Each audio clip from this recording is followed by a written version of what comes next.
mhlawumbe into ezawundinceda ke man vele ndiye straight eBhayibhelini.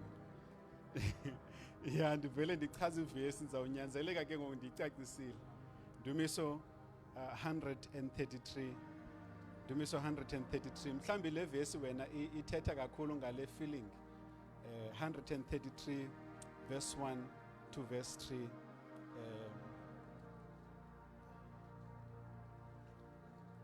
Well done, my friend. Well done. Well done.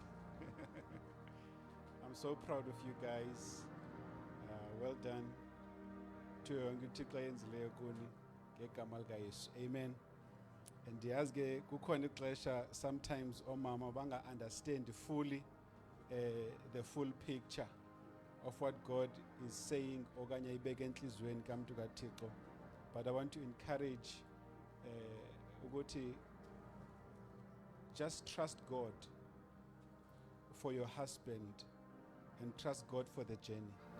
Amen. So, Ndumiso 133, verse 1 to verse 3. Ngicela ke sifunde kuqala isihloko indumiso uthi ubunye bobuzalwane ingoma yezinyuko kaDavide. Ukho umuntu anganifundela quick please ngesixhosa. Yes, to verse 3 yonke nje. Yabonani ukuba kuhle, ukuba mnandi, ukuthi abazalwane bahlale bemqhelomnye. Yes. Kunjengeoli elungileyo enhloko, isihla ezindevini zika-Aroni.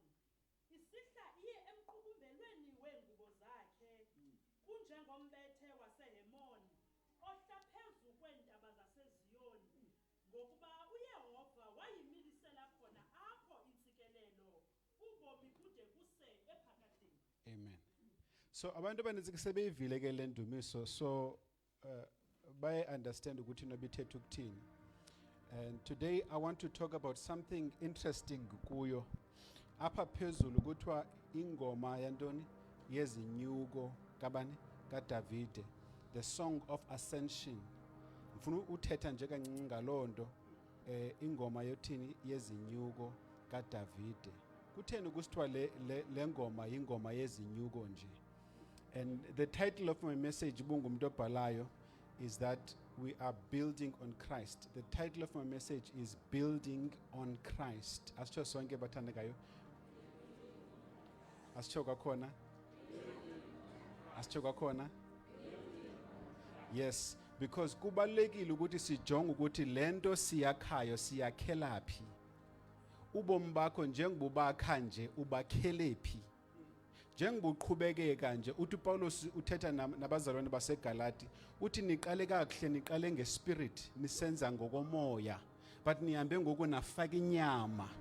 Uyakhuza uthi ezi zinto zochuku ukungavani zonke izinto azibale ijealousy umona zonke uthi zivelaphi phakathi kwenu imisebenzi yenyama le. Uthi uba niyaqhubeka ngohlobo nizakonzakala because aniqalanga ngolo hlobo niqale ngomoya. Iziqhamo zomoya uthando ububele ubulali ubuzeka kade umsindo niqala ngolo hlobo niqale nibekezelana but ngoku nina seningene enyameni. So uthi ke ngoku be careful now because into ezakwenzeka sizawunyuka esisakhiwo xa ifika inkosi ungakwazi ukunyuka lo mzalwane ahlangabeza inkosi. Amen. So now he says watch how you are building, and this is what we have come to talk about today, building on Christ. It is very important that we build our lives on Jesus Christ. Not just impilo zethu, but the church that must be built on Christ. Uthi Yesu, I will build my church. And he says, upon this rock, I will build my church on the rock that is Jesus. Glory to Jesus. Our relationship is built on the foundation that is Jesus Christ. Before sitini ngicela qala sidibane ecaweni because our foundation is sekelezwe kuKristu. The first time sithetha mina naye ndandise Port Alfred saying inoba benina 2 years 3 years ngiplantile khona pha ndava ukuthi bayashumayela ngiva ngefamily yami ukuthi bayashumayela eAlexandria baqalisa abazalwane kwenzeka lena le ndabuya Sunday ecaweni ndathi bazali masiqokelele umnikelo umzalwane ohlala phandle athi khawukhwela itaxi ungakhonzi nathi Sunday hamba mbonikela kulantente kuthiwa ngabantu bakaNkulunkulu obya glory to Jesus and from there uNkulunkulu waqalisa ifoundation esingakwazi asikwazi ukuyingqinela yena uyayingqinela because the foundation was Christ.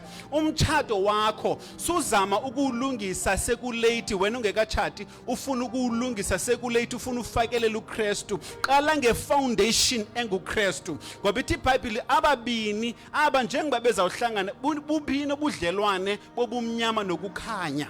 Glory to Jesus. Before ungene emtshatweni, make sure the foundation is Jesus Christ. Nawe wena mhlambi so wakhile so uphezulu but lento uyiqale ngeyeza, lento uyiqale ngothwala, lento uyiqale ngamayeza nezinto zonke zobumnyama. Usenakho uphinda ubuye umva uthi uNkulunkulu ndincede mazichithakale zonke izinto ziseko zonke zobumnyama. Let my life be built on Christ. Now, nxa usiva le undumiso ithi ayikuhle okuhlangana kwabazalwane kutheni apha ngasenhla kuthiwa indumiso yezinyuko ithetha ukuthini lonto kuthiwa indumiso yezinyuko the ascension ithetha ukuthi uIsrael njengoba wayenedolophu yakhe ekuthiwa yiYerusalem iYerusalem yayingakhiwa phakathi kwezinye inhlanga yayakhelwa phezulu encochoyeni iYerusalem. Jerusalem was built upon a hill on a high mountain so that nxa kusiza intshaba bakwazi ukuzibona kubekho abantu kwikona zale city ekuthiwa yiJerusalem kuthiwa ziwatchmen. The watchmen are going to look ukuthi where are the enemies. Umsebenzi wabo kukutya bavuke ayoma bayojonga intshaba. These are the intercessors of the city. They are watching for the enemies. They are watching ukuthi utshaba luza kangaphi. Njengoba abanye berejoice betakataka kwesixekweni bonwabile bona umsebenzi wabo is to watch for the enemies. Nxa bebona nazi enemies bavuthela amaxilongo wonke umuntu abeseba ready for war. And njengoba uThixo wabakhela phezulu entabeni uthi ke ngoku ngexesha elithile kathathu ngonyaka zonke inhlanga zikaIsrayeli uIsrayeli siyamazi nguYakobi. uYakobi wayinonyana abayi12 abanyana bonke bayi12 bakaYakobi babefana nomfundisi nami baba nabantwana bazala kwafuneka ngoku bathi sa ba umuntu ahambe ayozihlala endaweni yakhe njengamaXhosa namaZulu nentontoni amaXhosa se-Eastern Cape amaZulu aKwaZulu Natal abanye basendaweni ethile njalo glory to Jesus. So zonke izinhlanga zikaIsrael zikaYakobi zaspreada all over the land of Judea zahlala kwindawo zazo. Only 3 times a year babehlangana eJerusalem. Now nxa uyimamela le ndumiso ithi mamela kahle ithi yabonani ukuba kuhle ukuba mnandi ukuthi abazalwane bahlale bemxhelomnye. Right? Hallelujah. Now eligama lithi abazalwane ukuhlangana kwabazalwane ayithetha ukuthi ngabantu ababini ithetha ukuthi the sons of Jacob have now come together from every side, from every city. Baze Jerusalem banyuka intaba baye Jerusalem bayohlangana khona kubekho ifestival babehlanganiswa ifestival yokuqala ifestival yePassover. Glory to Jesus. Asithi Passover. IPassover ile babecelebrate ukuthi uThixo usikhulule iphutha. Okwesibini babecelebrate iPentecost. IPentecost babecelebrate ukuthi uThixo usinike umthetho. It's interesting ukuthi ngelinye lelamaxesha babekhala ucelebrate iPentecost bacelebrate ukuthi uThixo wasinika umthetho entabeni kaMoses. Kwangela xesha ithi iBhayibheli kwathi kwakuzaliseka umhla wePentecost ithi wehla umoya oyingcwele ngoku kwathathwa umthetho kaMoses wabekwa ecaleni banikwa umoya oyingcwele ngelixesha lePentecost. So baqhubekeka becelebrate iPentecost but now under a new dispensation, not under the dispensation of the law but now under the dispensation of grace, under the power of the Holy Spirit. Glory to Jesus. Then celebration yesithathu celebration yetabernacles. Glory to Jesus. Apho bebe celebrate ukuthi uThixo sesentlango kwi wilderness but uThixo wasinika ikhaya entlango. wasinika ubuyena ipresence yakhe. Yakhumbula uMoses ethandaza esithi Thixo uba uzohamba nathi sungasusi kule ndawo. So ngokuthixo wathi after that funeka ni celebrate lento yokuba ndandinani entlango. So bayithi lento xa beyibiza bathi celebration or a festival of tabernacles. Glory to Jesus. So babenyuka kube kathathu ke ngonyaka be celebrate as festivals. Mayibonga inkosi baye kwintaba kaThixo bayombonga uNkulunkulu. Hallelujah. Glory to Jesus. IJerusalem njengibimile nje ithi iBhayibheli ihlanqwe zintaba ngentaba, mountains and mountains. And nazo ezintaba zinamagama. Mayibonga inkosi. Ngifuna siyibone lonto apha eBhayibhelini kuIsaiah chapter 66 verse 20. Uthi and they will bring all your brothers from all the nations to my holy mountain. Now you see elagama lithi ubuhle babazalwane litshintshiwe ngoku kuthiwa they will bring all the brothers from all the nations to my holy mountain. Now iyachaza ke ngoku iJerusalem was a mountain place. Amen.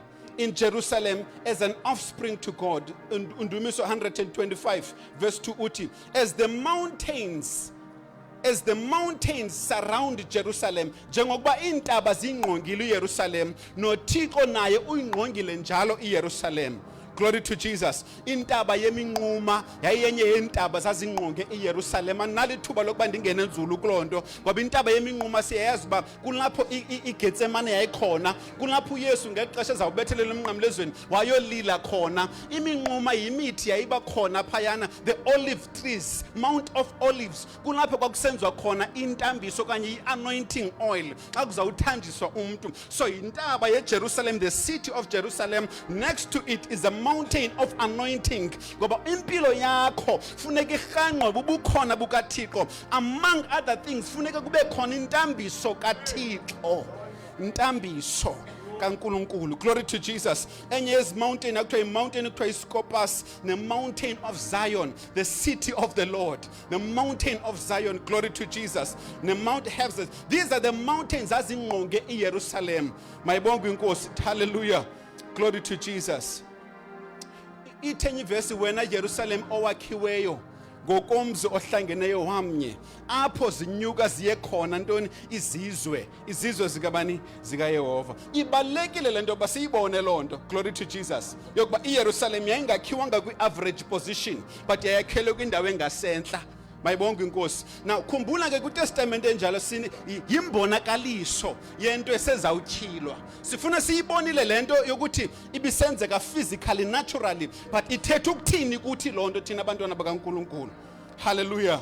Now ukhuve abantu bathi bacule le ndumiso ithi 121 Ndumiso 121 verse 1 to verse 3 athi I will lift up my eyes to the hills. I will lift up my eyes to the hills. Where cometh my help? My help cometh from the Lord who made heaven and earth. He said, He will not suffer thy foot to be moved. The Lord that healeth thee, He will not slumber nor sleep. Amen. But the first part, I will lift up my eyes. Huh? I will lift my eyes. Ngizophakamisela amehlo ami ezintabeni. Now uyayazi ukuthi ke ngoku ayizondaba nje ezi. He's not just talking about normal mountains. So nama nikwazi ukuphuma apha nithi ayinzajonga intaba uThixo usezintabeni. No. He was referring to Jerusalem. Ngoba nxa becinga ngeJerusalem babecinga ngendawo apho uThixo aphila khona. Glory to Jesus. I will lift up my eyes to the hills. Where comes my help? My help comes from the Lord. Jerusalem. So I will lift up my eyes and look upon there. Glory to Jesus. Abesebuya uPaulos ke ngoku athi niwaphakamisele amehlo enu kwimbangi nomgqibelelisi wokholo lwethu, because la city njengobisentabeni was a symbol of Christ. Amen. IJerusalem yayakhiwe pha as a symbol kaKristu. njengoba benyuka njonyana bakaYakobi besiza apha is a symbol yabantu bephuma kwinhlanga ngenhlanga besiza kuYesu waseNazaretha. Xa sihlangene apha abanye baphuma eMotherwell, abanye baphuma eZwide, abanye baphuma eSixhoseni, abanye baphuma isiduko ngeziduko, ifani ngefani, siphuma kwi-mountains and mountains, but we have come to one mountain esinika ithemba enguJesu Kristu. Hallelujah. Cela siye kwincwadi yamaHebhere chapter 12. Oh my God. Hallelujah. MaHebhere chapter 12 verse 22 to verse 24. Funa ke ngokulapho ke ndifuna ke sihlale kancinci khona sifunde ngegama lenkosi. Hebrews chapter 12 verse 24. Thank you, Holy Spirit.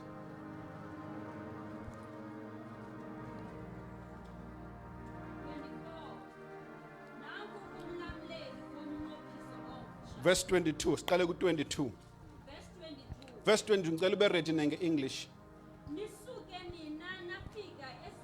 Hey man, na uPaulos ubuya ke ngokuthetha enye into ngoku. Uthetha nathi ke ngoku.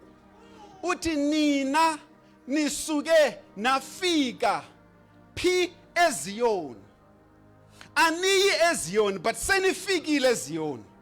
Funda. Xa nifika kuKristu, nifike kwi-fulfillment of your joy. Nifike kwi-fulfillment of your blessing. Ukuzaliseka kwezinto zonke zikuKristu. Hallelujah. Ithi nina nifikile ngoku entabeni. Mina bengingayazi ukuthi siye entabeni all along. But ithi iBhayibheli senifikile. Xela umakhelwane ukuthi sesifikile makhelwane. Akusekho enye into esisayikhangelayo, akusekho enye into esisayifunayo, sesifikile entabeni kaThixo eyiZayoni. Ngokufika kuKristu sifike kwipresence kaThixo epheleleyo. Funda.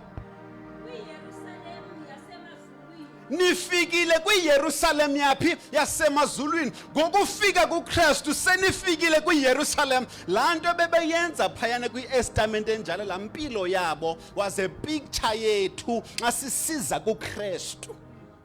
Yokuthi thina sifikile kwintaba engcono, intaba eyiYerusalem yasemazulwini. Hallelujah. Sesifikile bathandekayo. Hallelujah. Ayikho enye destination esawuphinda siye kuyo. Sifikile endaweni kaKristu. Funda. Sifikile kwi-company of angels. Yes. Verse 23. Kwingqungquthela nakwibandla lamazikulo abhaliweyo emazulwini nakuThixo umgwebi wabo konke nakomoya bamalungisa agqibeleleyo. Yes. Verse 24. Verse 24. Nakumlamleli womnqophiso. Now uyayibona ke ukule ntaba ba ayo location nje. But ngumntu. Ngicela uphinde ufunda verse 24. Nakumlamleli womnqophiso omhle. Nakumlamleli womnqophiso omtsha. Nifikile kuye. Ngicela umakhelwane ufikile kuye. Yes, ngela xesha wawusindiswa wena wasuswa ubomi bakho. Wabekwa entabeni enguKristu. Lo ntab ithi iBhayibheli ayithi ngoku nifikile entabeni eYerusalem qha, ithi nifikile kumlamleli. Funda verse 24. Nakumlamleli womnqophiso omhle. Nifike kuye. That's the important thing to notice. That land ebisenziwa bemane benyuka kubalekile ukwakha according to the pattern of God. Imagine now omnye mhlambi phayana article testament nje athi hayi man kutheni Jerusalem funa siyibeke entabeni nje theni singayibeke ezantsi mhlambi arebel athi hayi wethu masingayakhi ephezulu masiyakhena ezantsi. God would have rejected that thing because it does not reflect the spiritual thing uThixo azawuyakha. Siyavana bathandekayo. Ngamanye amagama kukhona into uThixo azawuzenza ungayazi meaning yazo. But ngokuthobeka kwakho uthi ndiyayenza lento ngokutsho kwakho uNkulunkulu ngelakhe ixesha uzoyiveza ukuthi ithethe ukuthini. Glory to Jesus. Just be obedient to God. Just be obedient to God. uSolomon ingxaki yakhe ibinyeqa is to read the template evela ezulwini. And after egqibile ukuyakha wayipresenta kuThixo. Ithi iBhayibhile yehla inkazimulo kaThixo. Solomon did not need to beg God. Amcenga ukuthi hlisa inkazimulo. Ijob yakhe qha was to make sure ukuthi wakha according to the heavenly tabernacle.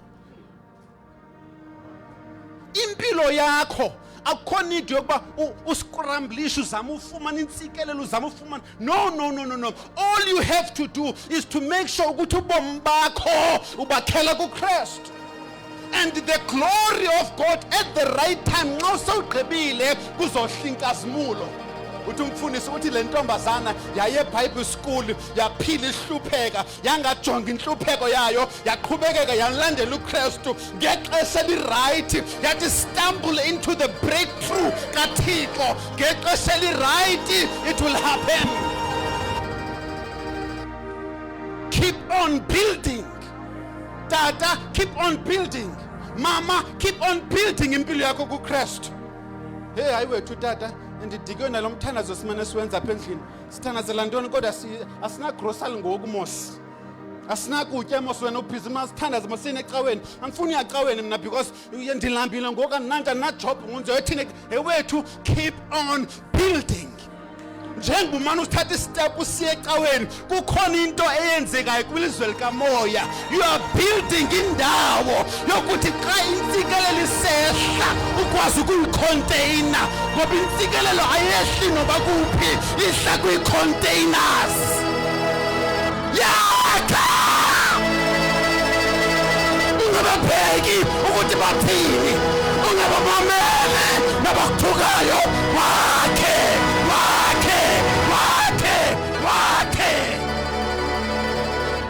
Thunyiwe namhlanje zokomela izandla zakho zoqinisa ukholo lwakho. Uyabheka ukuthi hey man andiva andiyiboni yebose noba uyayibona noba kuyiva qhubekeka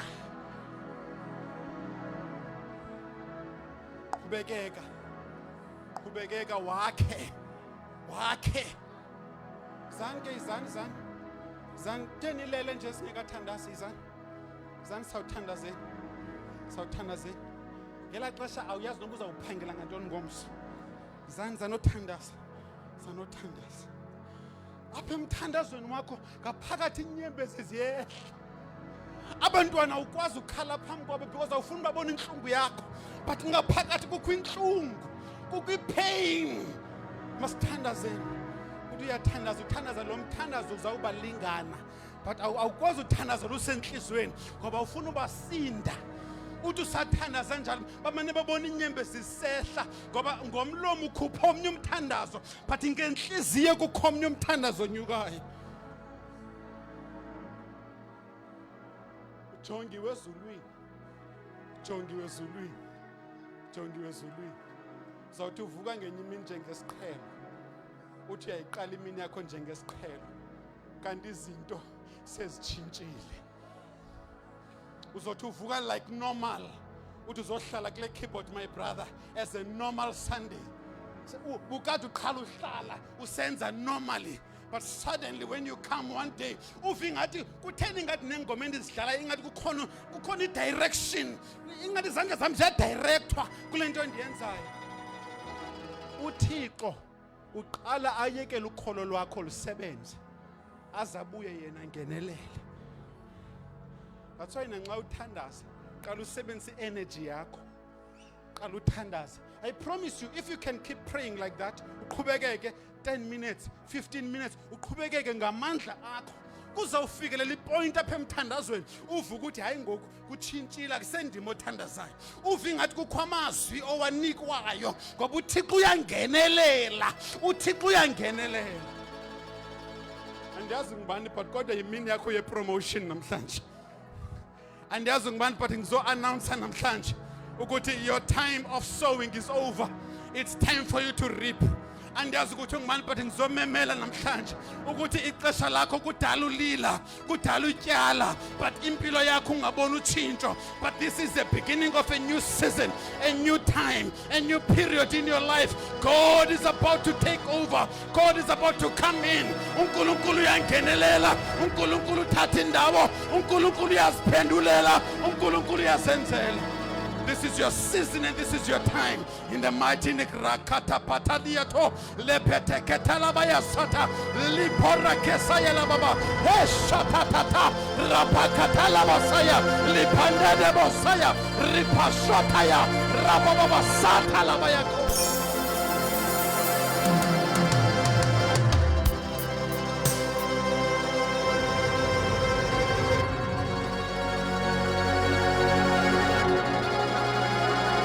I don't see my way, but I will keep on running. Keep on running. The race that is in front of you. God will make you a keep on running. The Bible, the Bible is suddenly. The Bible is a coupe. Wafakali sandi senghole nkulu. You have stepped into your suddenly. Ufikile ku suddenly wako. This is your suddenly moment. Dizo announce imini yakho seyifikile. Shakatata rakatataya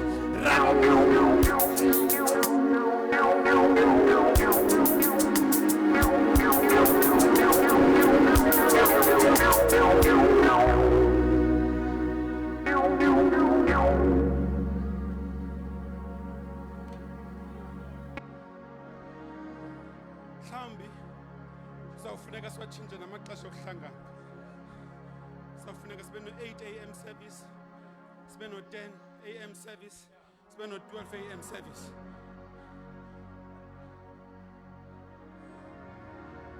You have been building faithfully, and God has filled the place.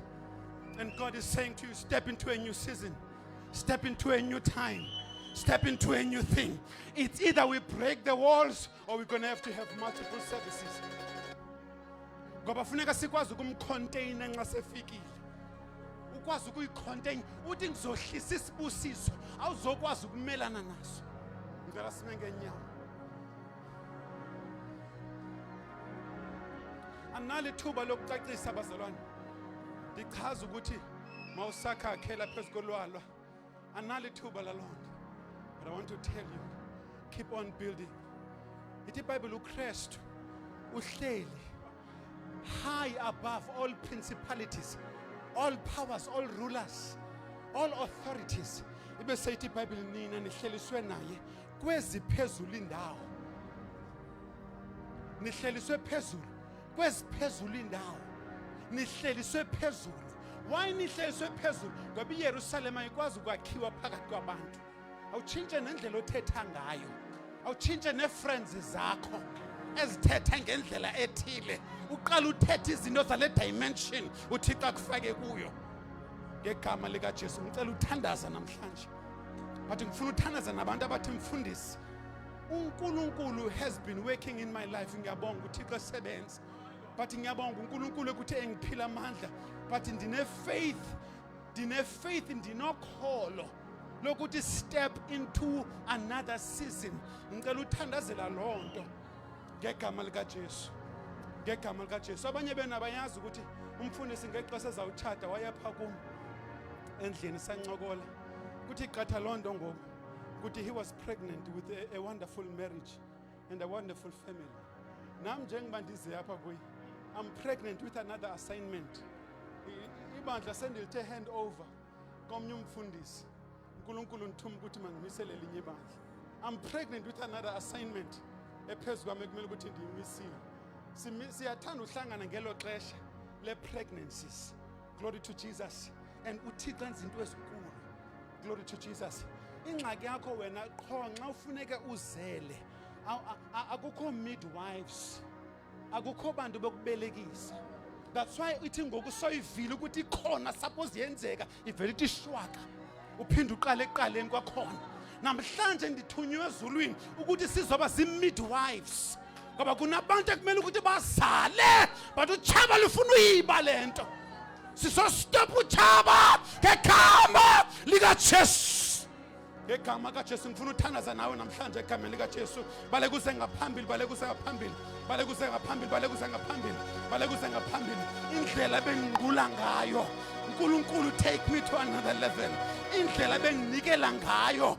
Bazalwane, take me to another level. uThixo uzabakhupha apha kule nkonzo. Abantu abazokhupha abo 100,000 nabo 200,000. Abantu abazathi kusathethwa kuthiwa kusaplana into ethile bavele athi ndim lowo ndizonikela ngayo lo. Uzawubakhupha apha uThixo. Ngegama likaJesu, ngegama likaJesu, ngegama likaJesu. Thatha into zakho, thatha into zakho, thatha into zakho, thatha into zakho, thatha into zakho, thatha into zakho, thatha thatha thatha thatha thatha thatha thatha thatha. Jesus, Jesus, Jesus, Jesus, Jesus, Jesus, Jesus, Jesus. Thatha into zakho, man of God, man of God.